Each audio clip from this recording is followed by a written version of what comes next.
Welcome back to the Head, Heart, and Boots podcast. I'm Chris. And I'm Brandon. Join us as we wrestle with what it takes to transform ourselves and the businesses we lead. Oh, what'd you think? I don't know, it's kind of serious. Should we laugh?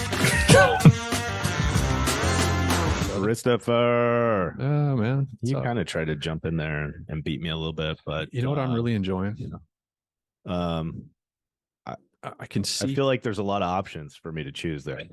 That's true. I'm in a very enjoyable state at the moment. But I am staring out our window through the curtains there, and I'm seeing sunshine in Oregon. There's a ball of fire in the sky. We've had a sunshine deficiency, still, that is just sort of part of our lived experience here in the Northwest. But yeah, it is. The high was supposed to be 59 today, and no rain. Well, I'll tell you what. I am really looking forward to getting my different shade of red on. That I get to participate. Your summer look, my summer, your cherry tomato summer look. Yes, my wife gets like olive, and I just get more different shades of red. How did that work out, dude? That's exactly the scenario. My wife has this olive skin that gets nice and brown in the summer. Yeah, I just get more red. I'm the white boy. I get red, white and pink. Yeah. Okay. All right. There we Stop go. Jaw jacking. Let's get to the show. I've gotten hairier as I've gotten older too. I'm just kind of disappointed in all those things. Yeah, that's a bummer. It's all right. Just get more tattoos. We get what we get. Hey, let's before we keep bullshitting, let's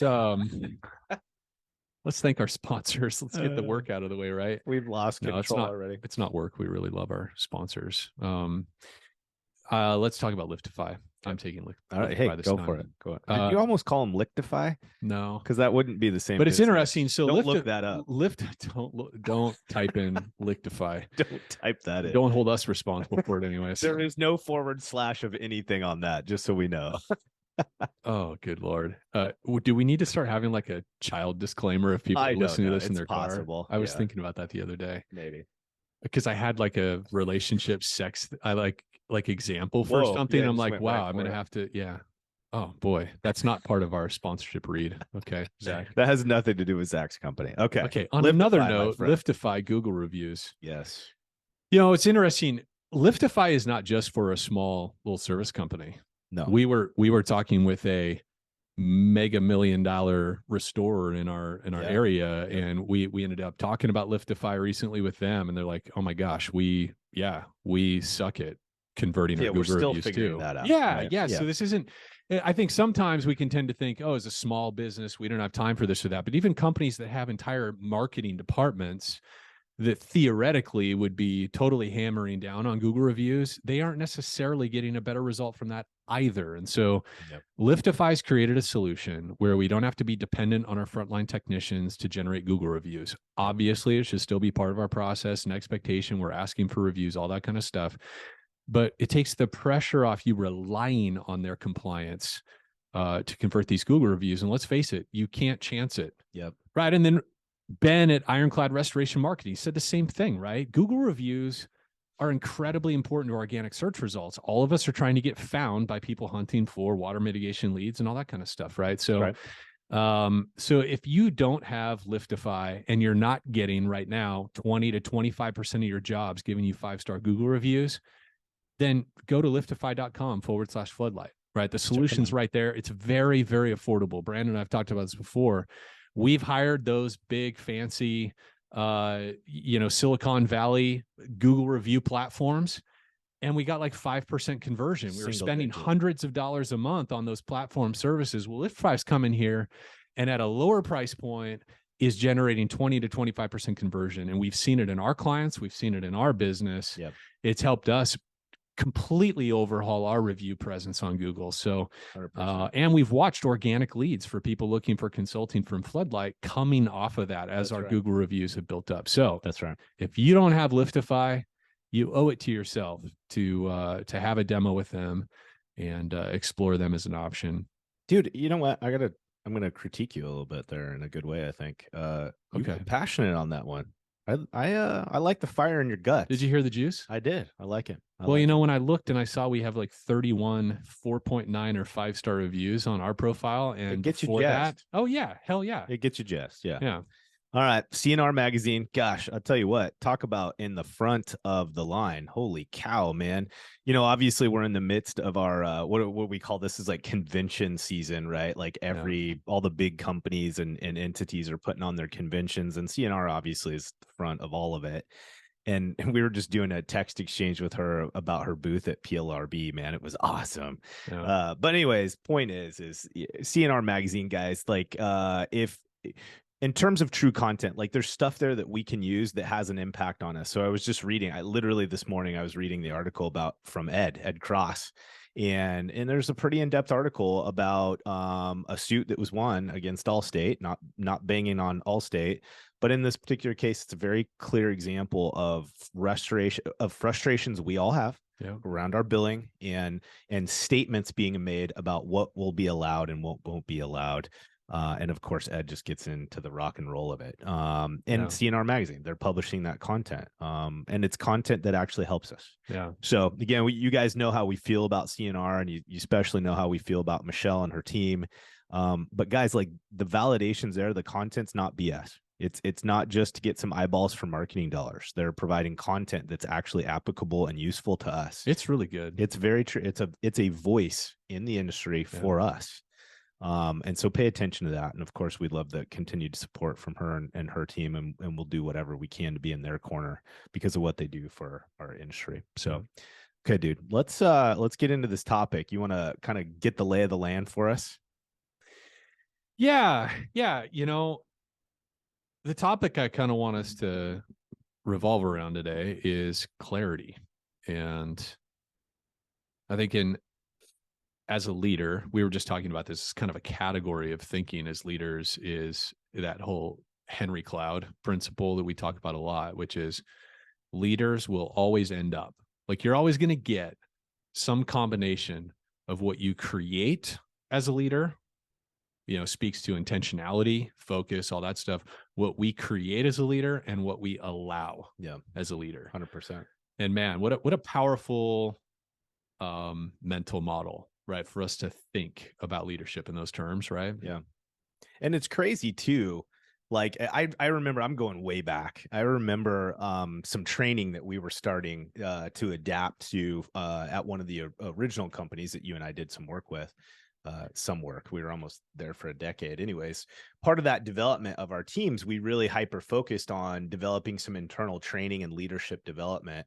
And I remember early on when we were kind of putting that curriculum together, one of the things that I remember us having an experience with another professional where we got some training. We were probably at like some kind of summit or something. And we got training around communication styles and things like that, and how it impacts our teams and our leadership. And that was one of the very first things that I wanted to introduce into our curriculum was teaching our team members this more developed skill, soft skill around communication. And one of the biggest factors of that was establishing the reality that good communication is actually a scenario where you close the gap between what your audience is receiving and what you intended to put out. Right.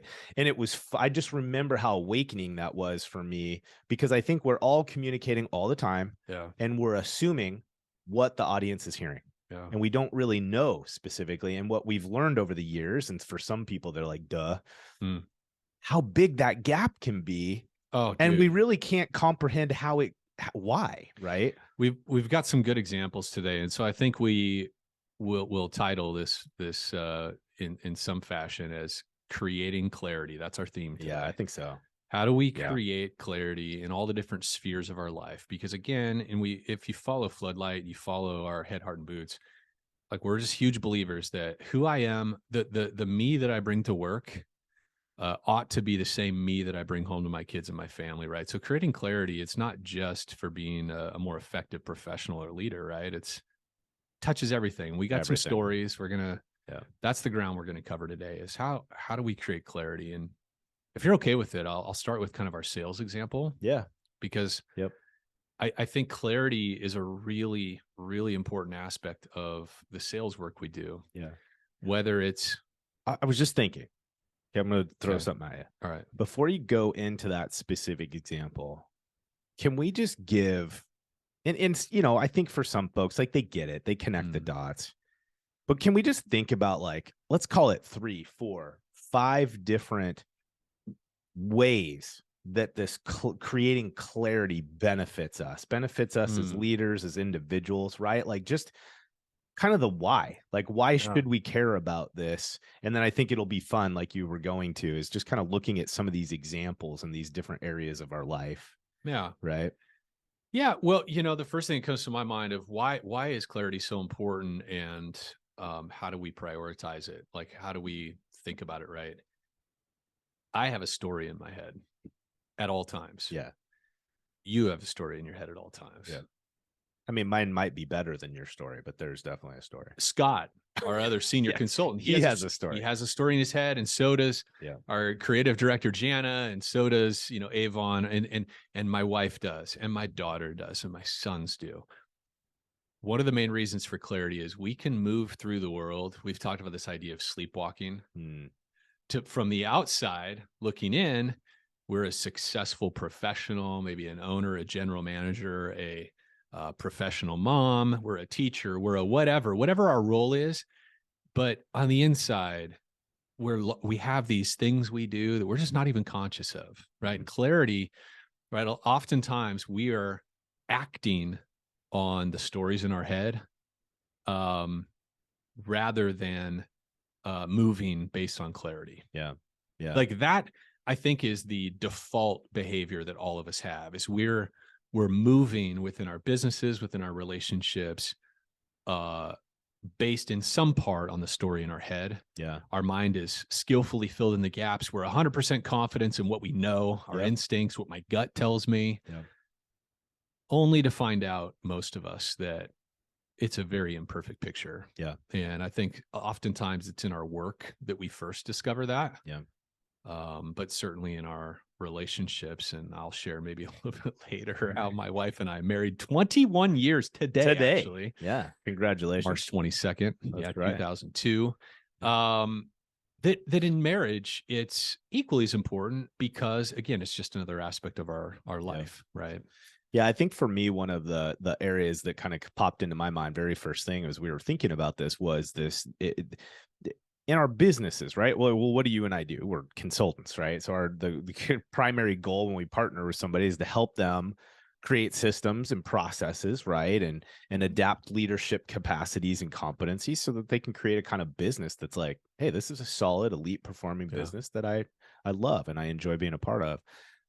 Well, man, sometimes, like, one of the biggest things that we see when companies get stuck or lose traction is there's just a lack of clarity on where we're going, what we're doing, and why we're doing it, right? And so I think for you, those of us really in general that are looking at our own businesses and frustrated maybe to a certain extent, well, this is one of those places. Like, there's a strong chance that somewhere in those ranks, there's a lack of clarity. And it could be about something specific like org chart or org structure or training or whatever the case may be. But the point is that somehow in our interaction with our teams, there's a mixed message somewhere. There's a lack of clarity, right?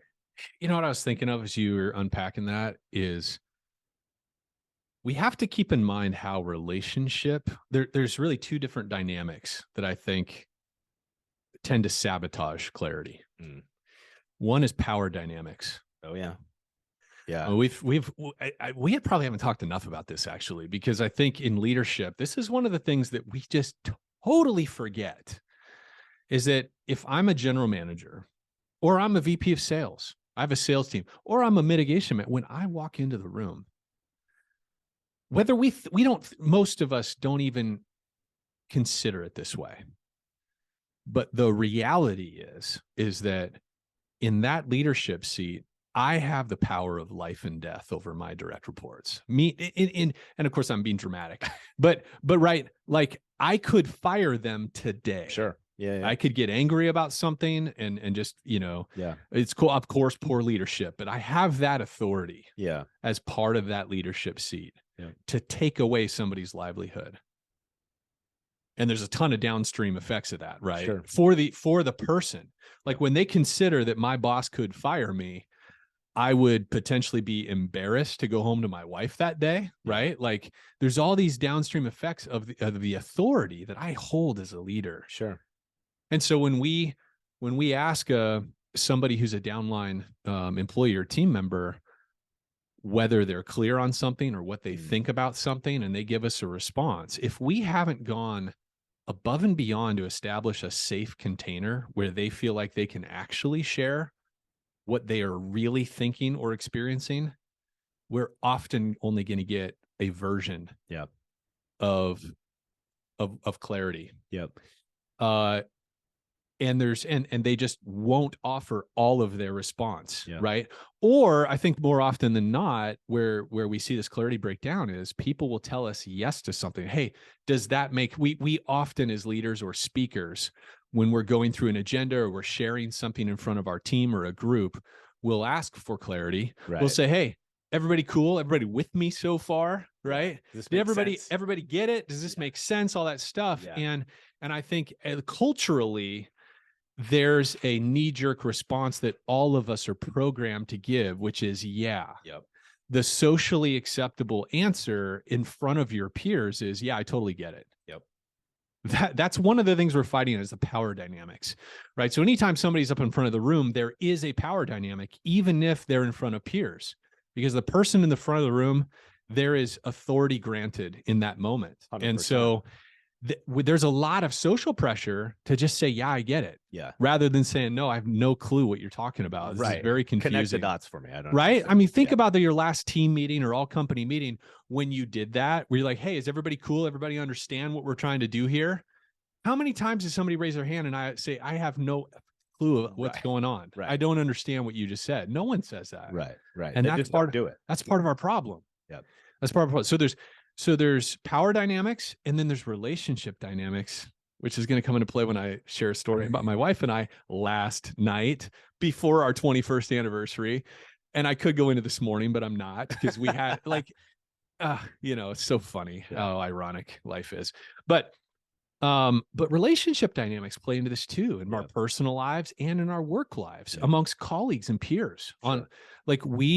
There are minefields that we develop in all of our personal relationships. And of course, it all comes from the stories in our head and our ego and our wounding. And, it's all the stuff we bring to our relationships.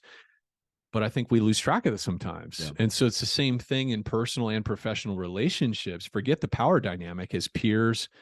We oftentimes, we make a lot of assumptions. Yeah. We make a lot of assumptions, or when we ask for clarity, again, the same types of things that motivate us when we're in front of our boss or something else to just say, yeah, rather than getting into it about why we're confused or we don't like what we're hearing, or there's, you know what I mean? Yeah. Unfortunately, all those things kind of conspire to sabotage clarity. Yep. In every area of life. 100%. All right. So what about sales, man? I mean, obviously, you've kind of been talking about the power dynamics. You've been talking about kind of this employee-employer relationship. Yes. I feel like the most obvious place is when the lack of clarity shows up in our sales relationships. Like, where have you seen that? What's that look like? Well, obviously, there's a lot of ways lack of clarity shows up. I mean, holy cow, those stories are endless, where we leave the table with somebody with a lack of clarity. We think we have clarity. I mean, of course, that's the biggest problem is we think one thing and the truth is something else. Yeah. Or some percentage of it is truth, right? Yeah.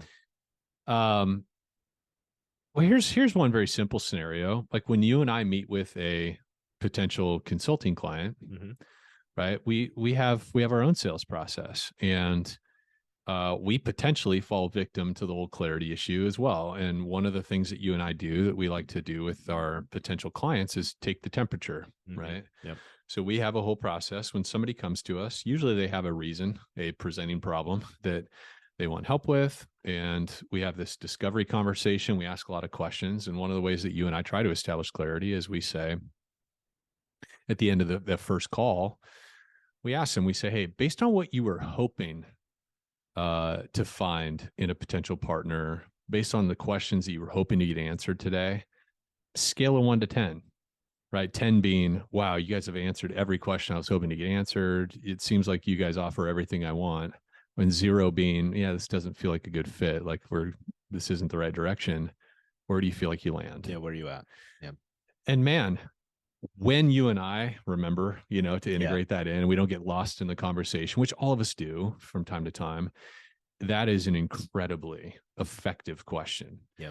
It lets us know exactly where we stand with that person. And then of course we ask follow-up questions to, they'll say what they're going to say. Yeah. They say, well, 7. So what would need to happen for you to get from a 7 to a 10? Yeah. And is that even possible? Right. Yeah. If we ask those kind of questions, that teases out, well, maybe their objection is they keep thinking about the money because we haven't talked about the money yet. Oh, okay. Well, so if the money was in line, how does the rest of everything we talked about line out? And so we've learned to ask really good follow-up questions, which I think is really important in sales, but it's also kind of a key factor in all of this clarity piece. Is you generally can't get clarity without asking follow-up questions to get it. Yeah. It's pretty rare that any of us hear something the first time. We're like, oh, I totally understand. Yeah. In fact, that's the mistake we mostly make. Yeah. Right. It's kind of, literally, we just got off the line not that long ago with somebody that's talking to us about, our setting up 401ks and things like that for our employees and all that. And I had to ask a million questions, man, because there's a lot of details in there and it's confusing. And I wanted to make sure I had clarity around what we were committing to or not committing to. And that's an interesting example, right? Because most of the time we're in a group. Yeah. There's some kind of group thing. Yep. Even if it's like in this situation where we're meeting with a financial advisor and I have a little bit of a background in that stuff, enough to be dangerous, enough to sound cool, enough that my ego gets activated. Like, I kind of know what we're doing here. The reality is, it's been years since I've tried to sell a 401k or a Roth IRA or something like that for one of my clients. Yeah. And so in a way, we got a little bit of a power differential or knowledge gap. Yep. You've never really been in that space. You've had to learn it as a GM. It's part of the whatever business, but I have a little bit more knowledge, but the reality is that knowledge is very old. I'm not quick on the draw with it. And so there's even more potential for lack of clarity because I can say things that make it seem like I know what the hell I'm talking about to the financial advisor. Right. If he makes too many assumptions, we could be totally sideways. And he's like, oh yeah, these guys are in and they know exactly what's going on. No, we probably don't. We don't. Yeah. You know what I mean? Yeah. I was thinking about this. We did a few months ago now, we did one of our project manager episodes. Man, that one got a lot of plays, but again, what was one of the things that we focused on is just that clear, proactive communication in regards to managing that relationship. Yeah. And of course, this comes up all the time. This lack of clarity thing, it's very interesting where it rolls in and takes advantage of us. Like we're working with multiple teams. We have over the years, there's multiple teams where conversion, right? Closing rate we had an EMS opportunity. We went out and produced a mitigation job. This is a great example. And then we're just, for whatever reason, there's an air gap that gets created and we're really not closing and turning those EMS leads into recon jobs or rebuild jobs. And when we get in and start working with companies and identifying what's going on, it's never a malicious intent. It's never, we don't care. It literally ends up being more than not. There's some kind of lack of clarity in the handoff and the communication that then prevents us from taking advantage of these opportunities we've already spent money on. Yeah. And we talk about it with teams all the time is, dude, you've already spent money to get that phone to ring. Now we just simply have to take advantage of and make sure we provide a full suite of services for that particular customer. Yeah. And communicating that and establish clarity around that from the beginning. I think the other place that we see this show up all the time is just on our relationship to training and developing personnel, right? We hammer a lot on OJT and the fact that, we got to do that. But what do we do with it to make sure that it's clear and that we're setting standards and follow up and establishing, protocols and all those things? Again, it's a clarity issue, right? It's what we want someone to be learning may not be what they're learning. And so we have to establish clarity around those expectations and whether tools and resources that are available to make sure that we provide it. You bring up that whole conversion from MIT to Resto. It's a huge thing in our industry. And there's there's a lot of businesses right now. You're listening to this and you're converting at maybe 30 or 40% of your jobs. you may be leaving millions Yeah. of dollars on the table for Now, your business. now, sometimes people are making proactive decisions. Oh, of course. Right. And we've done that over the years. Sure. Absolutely. There are great reasons to not take a recon job sometimes. Right. And that's a whole nother episode. Right. Yeah. and 9 times out of 10, it's because of what we learn about the customer through the mid. Yeah. Is this really a client or it's a carrier or whatever? And we just decide this is not a good opportunity for us, of course. But the point being is that that's a huge source of a clarity gap. And we talk about this relative to sales. Okay. So that whole conversion thing, in our belief, much of that conversion from MIT to resto starts at the very initial response to the MIT loss. Yeah. It's in that initial conversation with the homeowner, the business owner, whatever. Yeah. And one of the pieces of clarity that most of us just walk right past, our technicians, our crew chiefs, whomever is in that conversation with the client, is we forget to ask. This is going to sound like a broken record. Some of our clients and people on the podcast have heard this many times. I hammer on this. The way that we handle that initial response of the customer has the potential to give us enormous clarity about the project in front of us, or if we fail to ask certain questions and gather certain information, it creates an enormous opening for confusion and sabotaging the project. And here's the number one question that we teach that they should be asking.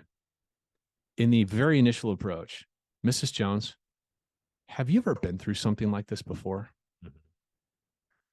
And it just an incredible source of clarity right there in that one single question. Because if somebody's been through a significant homeowner's loss before, chances are they're more familiar with the insurance language and restoration language that we potentially use. They also have some potentially negative or stressful experiences that we want to understand before we trip over ourselves and create the exact same negative experiences. Right. And it also helps us understand how to explain the process to them most effectively so that we get the recon along with it. And we talk a lot about that. It's like, look, we're a full service company. We're going to hold your hand through this entire process until the final post-construction cleaning. We're here for you. We're going to help you navigate the process, But again, most of us or many of us are losing that conversion because we don't have clarity. Yeah. It comes back clear. Okay. Yeah. So on the sales side, we could make it more fancy and we could get all nerdy on it, but I think it's all about that check-in. Mm-hmm. It's all about whether it's a stand-up conversation with a hotel GM in the middle of their lobby, or it's a formal sit-down in somebody's office. It's checking in with them at the end of that meeting and say, hey, essentially, we got some thunder and lightning happening outside the studio here. I don't think that came through our mics, but boy, that one created some pucker. Yeah. Yeah. It's that check-in. Yeah. And that'll probably end up being a theme, but it's a check-in. It's saying, hey, did you get what you were hoping to get out of this interaction? Yeah. Like, did I answer the questions that were knocking around in your head? Is there anything else tugging at your sleeve that we haven't talked about? Yeah. Right. Mm-hmm. And yeah, I think part of two of having clarity in the sales arena is creating that container at the front end of, hey, after we get done here, I mean, my goal is I want to make sure all your questions are answered.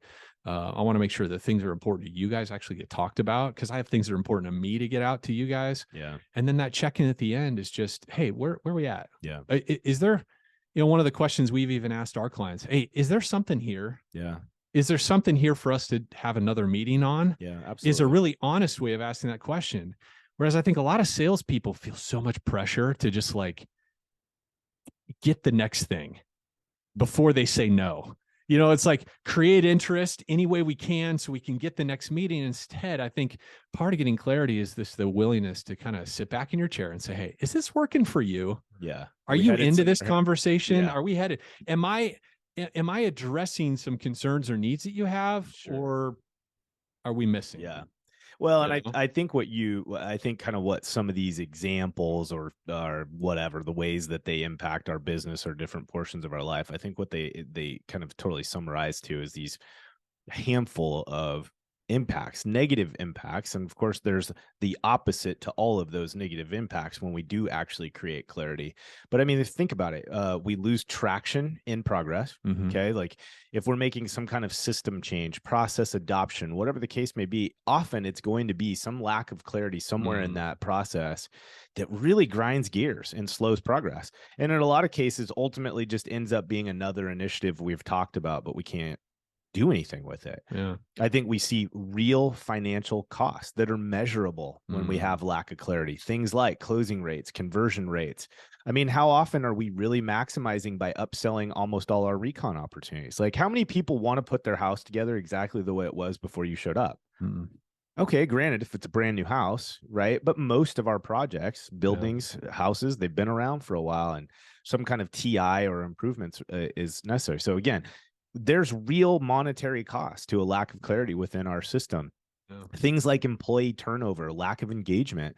Again, it comes most times, you can Yeah. boil all those things down to the fact that there's some kind of understanding gap about where we're headed and how we get there, right? Well, and we work with a lot of fairly large teams, Mhm.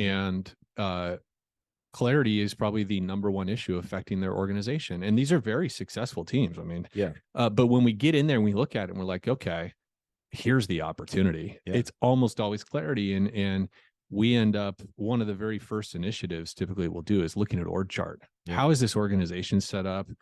Is there clarity in terms of job descriptions, roles, and responsibilities? And often there's not, right? Because as we grow really fast, everybody puts on multiple hats. You just adapt and overcome. Adapt and overcome. But then, like, we have clients we've worked with where there's a real lack of clarity of who reports to who. Yep. And as owners, sometimes you think it feels obvious, but then when you talk to the downline people, It's not. they have multiple people they're reporting to. Yeah. Which is really messy. It creates more drama. Yeah. But it also just makes people feel insecure. Yep. Because they don't know who to please.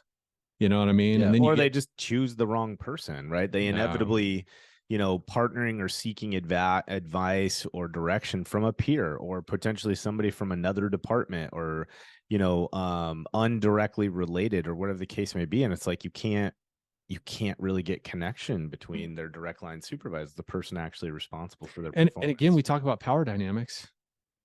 Sometimes it's really difficult for an employee to create that clarity themselves. Yeah.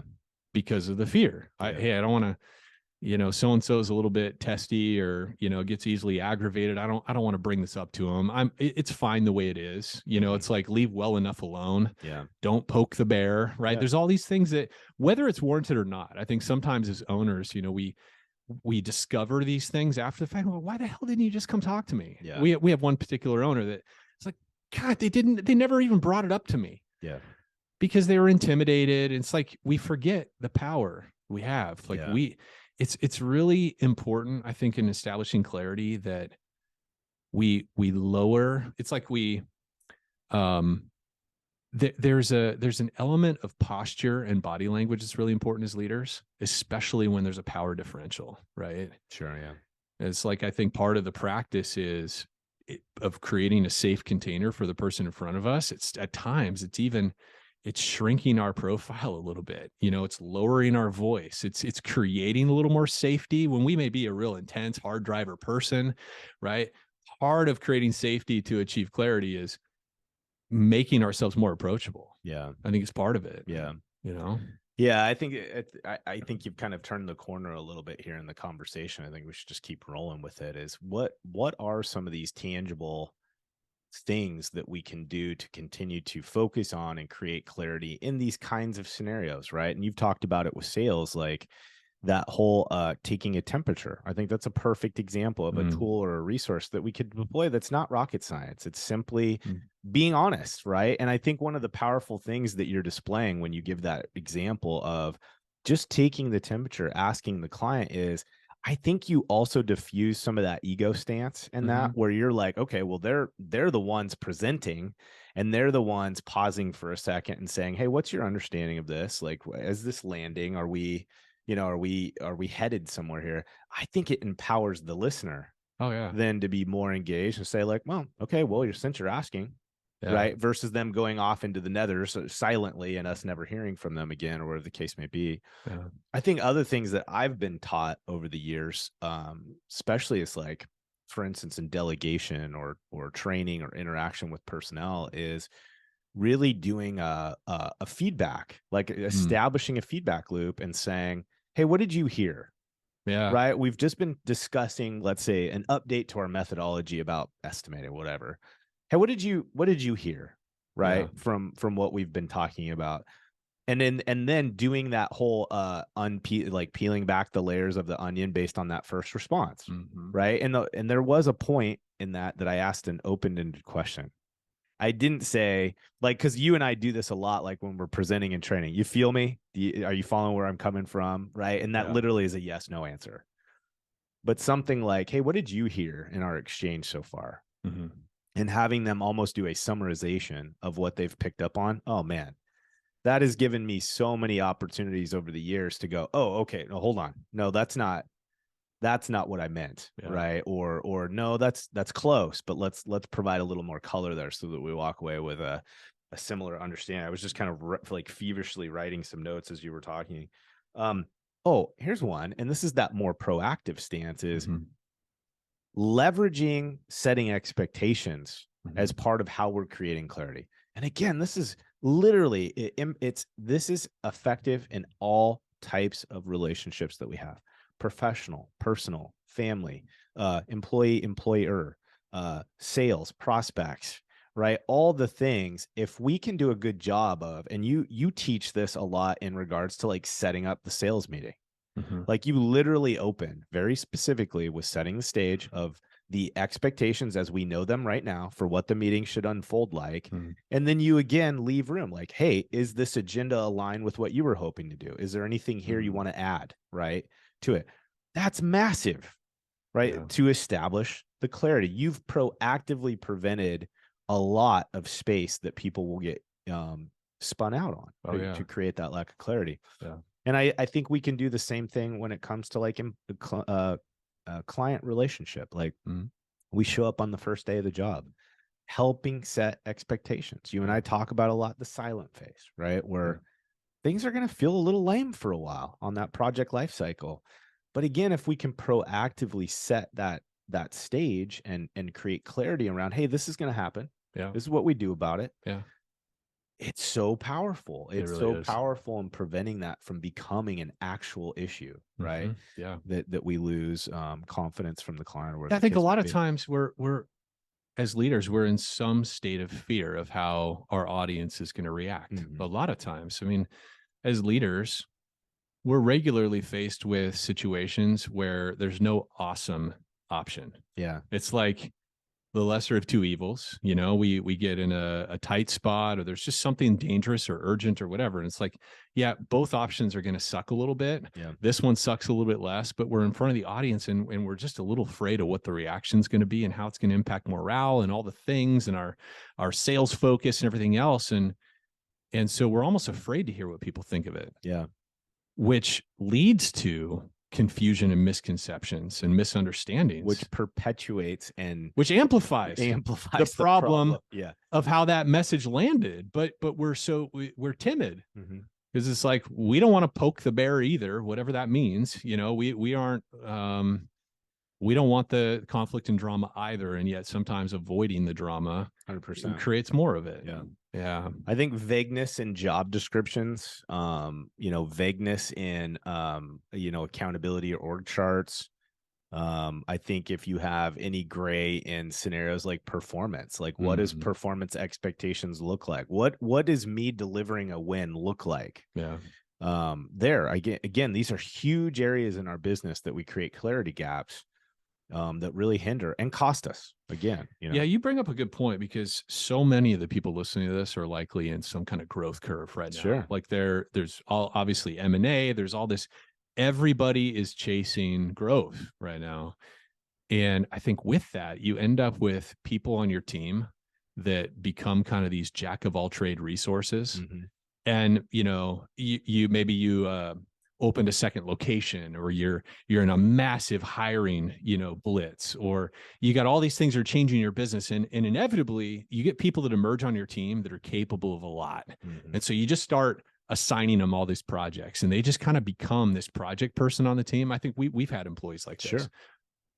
And it's not a negative in the moment, but it becomes a negative when you start to stabilize after that growth. And they've worn all these hats. People see them in some cases as this executive figure, but they aren't necessarily tasked with that authority, but they've been moving in all these different areas of the business. And then people continue to kind of use them. Like, look, we'll all call so-and-so for that. Yep. And then all of a sudden behind the scenes, this person is experiencing burnout, overwhelm. They feel like they report to 7 different people, and it's like anybody asks them for help, they need to help. And there's a certain amount of ego in there, so they don't say no. It's common, but huge, it's a lack of clarity. Again, it's like, hey, my job is all of this stuff. If you have somebody on your team like that, they may be the rock star. They may be your right-hand person. But have you taken time to give them clarity on who they're responsible to, what they're responsible for?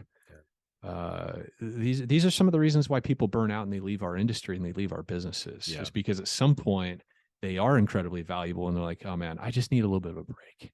I just need to go get myself a 9-to-5. And there's someone out there that's willing to pay them to give them a 9-to-5 over there. To be the position player that doesn't have all that stress and confusion with it. I mentioned that I wanted to talk about this in the context of personal relationships. Because I think you just say context. That seems a little bit like a Freudian, probably like context instead of content. So sex. We haven't quite crossed that threshold in this podcast yet, but I'm sure it's coming. That's next year. So, my wife and I yesterday, I mentioned on the podcast a couple months ago. Boy, thunder and lightning. There we go. I mentioned on the podcast I bought a sauna. I installed a sauna at my house, barrel sauna. And I did it for a variety of reasons, but mostly just health. I follow, it's like saunas are good for all this and that. And supposedly, 4 times a week, 25 minutes at such and such temperatures, like all these studies, blah, blah, blah, blah, blah. Okay, so I'm one of these excitable, I'm a passionate person. I find my things and I just get all into it. My wife, bless her heart, thank goodness my wife isn't a carbon copy of me. Like, I don't even know what kind of mess my life would be if my wife and I were both visionaries and like idea adventure people. But like, so I find these things out and I'm like, honey, we got to get a sauna, and I just go get a sauna. But then it isn't just that. Like, I want her to be as excited about it as like for health and longevity and all these benefits, heat shock proteins. Come on, honey. Just come sauna with me. I'm psyched, and I'm trying to get her psyched. And inevitably, she's never quite as psyched as I want her to be. And so anyway, last night, we've had the sauna now for maybe 6 or 8 weeks. So I go to heat up the sauna for our evening soak. And I talk to her. I'm like, hey, honey, sauna will be ready in about 30 minutes. And she's like, yeah, I don't think I feel like doing the sauna tonight. And I'm like, okay, why? And she's like, well, I need something to preoccupy me in the heat, because she gets really overwhelmed by the heat, and it's uncomfortable. Like, you don't go in a sauna to relax. Buy a hot tub. If you want to relax, a sauna, like, there's some intentionality to it. I find it relaxing afterwards. It's kind of like going for a run. Running is miserable for me, but I do generally, I get that feel good thing after a good workout, right? Same kind of principle. This is not a leisure activity. And so she always wants to have like Gilmore Girls on or something like on her phone, like just to preoccupy her brain. And I'm like, cool with that. It's uncomfortable for me too. Long story short, like the last few times we've gotten in the sauna, I would just start up like a YouTube video or something to distract her. And so last night, as we're talking, I'm like, why don't you want to go in? She's like, well, I don't know. You just kind of have your thing you like to do. Like, sometimes you just like to sit quiet, or you just listen to music. Like, I need distraction, and you kind of have your own thing you want to do. And so let's just do it separately. I'm like, well, wait, whoa. hold on a sec. I'm a total romantic. I'm a total squishy guy. And I'm like, wait, honey, I like this. Like, this is valuable to me, us having our sauna time. Like, so what is it? You want to watch Gilmore Girls? That's fine. I don't have a problem with that. It's cool. You want to watch Gilmore Girls the first season for like the 9th time in a row? I'm That's you, game. baby. Whatever, babe. Let's just go do our sauna thing. She's like, ah. And I was like, God, what is going on here? And so then it turns out there's more to it. Because I'm like, she said, honey, can I just have my own sauna time? I'm like, well, yeah, but please tell me why. Does this sound familiar to any other married couples out there? It's like, I want an explanation, honey. Why all of a sudden are you not wanting to go in the sauna with me? So long story short, the conversation goes from our kitchen to our bedroom. I'm like getting ready to go in the sauna. I'm like, honey, just level with me. What the hell's going on? And she's like, well, you just like several times now, you've been standing on the back deck in your underwear waiting for me. And I feel pressure like I'm not moving fast enough for you. Like you're ready to do sauna now. And it's just become this whole stressful thing. Like you don't want to, I feel like you don't want to listen to Gilmore Girls. Plus, if I'm not ready to go in the sauna at the same time as you, like you don't want more hot air to escape. So you don't want to hold the door open while you're waiting for me. So we got to both go into the sauna at the same time. Like it's a whole thing. And it's stressing me out. And I'm like, honey, why didn't you just like talk to me about this a week ago or 2 weeks ago when you started to feel this whole like stressful thing around going in the sauna? I would love to hear her version of this story and compare it to Well, yours. I think I'm actually being pretty honest. I mean, it's like, yeah, okay, I've been a bit of a dick. And so I realized that I do kind of, I do that. I was standing, we have a sliding glass door off our master bedroom and a deck. And then we have the sauna out there. And so I'm like standing out there. She's seeing me in the glass. I'm standing out there in my underwear. And I kind of am tapping my foot. I'm like, honey, what is taking you so long to take your clothes off? Let's go. Like, okay, you want to throw your swimsuit top on? Okay, fine. Let's go in. And so at the end of it, right? First of all, I was starting to get a little irritated. Like, why didn't you just talk to me about this? Which of course is part of the issue, is my irritation and my general impatience. And so I get what's going on. I'm like, honey, okay, bear with me for just a minute. Okay. First of all, I don't care what we listen to, Gilmore Girls. Second of all, I need the distraction too. I may seem like I'm so into this whole sauna thing that I love it. I don't love it. It's like I'm doing it for the health benefit. It is hard for me to get through the 25 minutes too. So you and I are on the same page there. Okay. If we will listen to Gilmore Girls for the next 2 years in the sauna, I'm okay with that. Are we clear on that? Right. And she's like, okay, I just figured you wanted to watch your YouTube video. No, it's just because you couldn't figure out what you wanted to watch. But then inevitably, by the time I find something on YouTube, then you're already pulling up the episode of Gilmore Girls that we've listened. But I don't care. That's the good news. I don't care. Let's just start with Gilmore Girls from now on. Don't care. And I said, as far as the foot tapping thing, I'm such a dick. I'm sorry. Yes. I'm so impatient. I get it. You're exactly right. I'm impatient. And I'm like, look, honey, here's the deal. Why don't we just let's do the next few sauna sessions separately, but then let's try again. Can we try again? Together, Gilmore Girls. I won't tap my foot this next time. Just you, me, the G girls, So I wish there was like some fantastic outcome where she's like, oh, okay, honey. All right. And we have this meeting in no, we didn't go in the sauna together last night. I've saunaed by myself. My point is, if it's not already self-evident, right? Like my wife had this story in her head about what the whole sauna experience was to me. Yeah. What I cared about, what I was committed to. I wasn't committed to anything except going in the sauna, Yeah. And yet she had this whole story. And I had this whole story when I was getting her resistance about like, I'm feeling misunderstood. Yeah. And all these things. And over the period of about 30 minutes, we finally were able to get clarity. But I think part of it was I was starting to get all ramped up and we were starting to do this whole like acceleration of things. Yeah. And thankfully I noticed it and I was able to sort of bring my voice down, like slow my speech, like all this stuff. I was able to be sympathetic. I was able to hear her and we were able to finally connect the dots. But that's kind of a picture of what conflict looks like for my wife and I, is that both of us just get these stories in our heads stirred up. And we think that there's a minefield that we're sort of avoiding, when a lot of times the minefield was created in our own heads. Yeah. like one or both of us felt like the other person was hyper committed to a certain perspective or a certain thing. Yeah. And then when we actually finally come to an understanding, we realize, okay, it was 70% reality. Yeah. Like Yeah. it was totally true. I was tapping my foot like a total dick, out on waiting. Come on, honey, what's taking you so long? It's just like we strip down to our underwear and we go in the thing. Why? I was totally being impatient because I'm an impatient person. But a lot of the other stuff was just like in her mind. And of course, it's probably predicated on previous conversations we had and all that stuff. It just goes to show though how quickly these things spin out of control. And I think if you look at that isolated experience and it's got real clean edges and it's like, okay, XYZ, right? Or ABC, but I think what happens in our businesses and our working relationships and our client to prospect relationships is they're more subtle. It's just these little lacks of clarity, these little misunderstandings that we allow to be produced. And then it really does. It creates all those negativities. It creates the friction. It creates a loss of revenue, a loss of profit margin. We turn people over.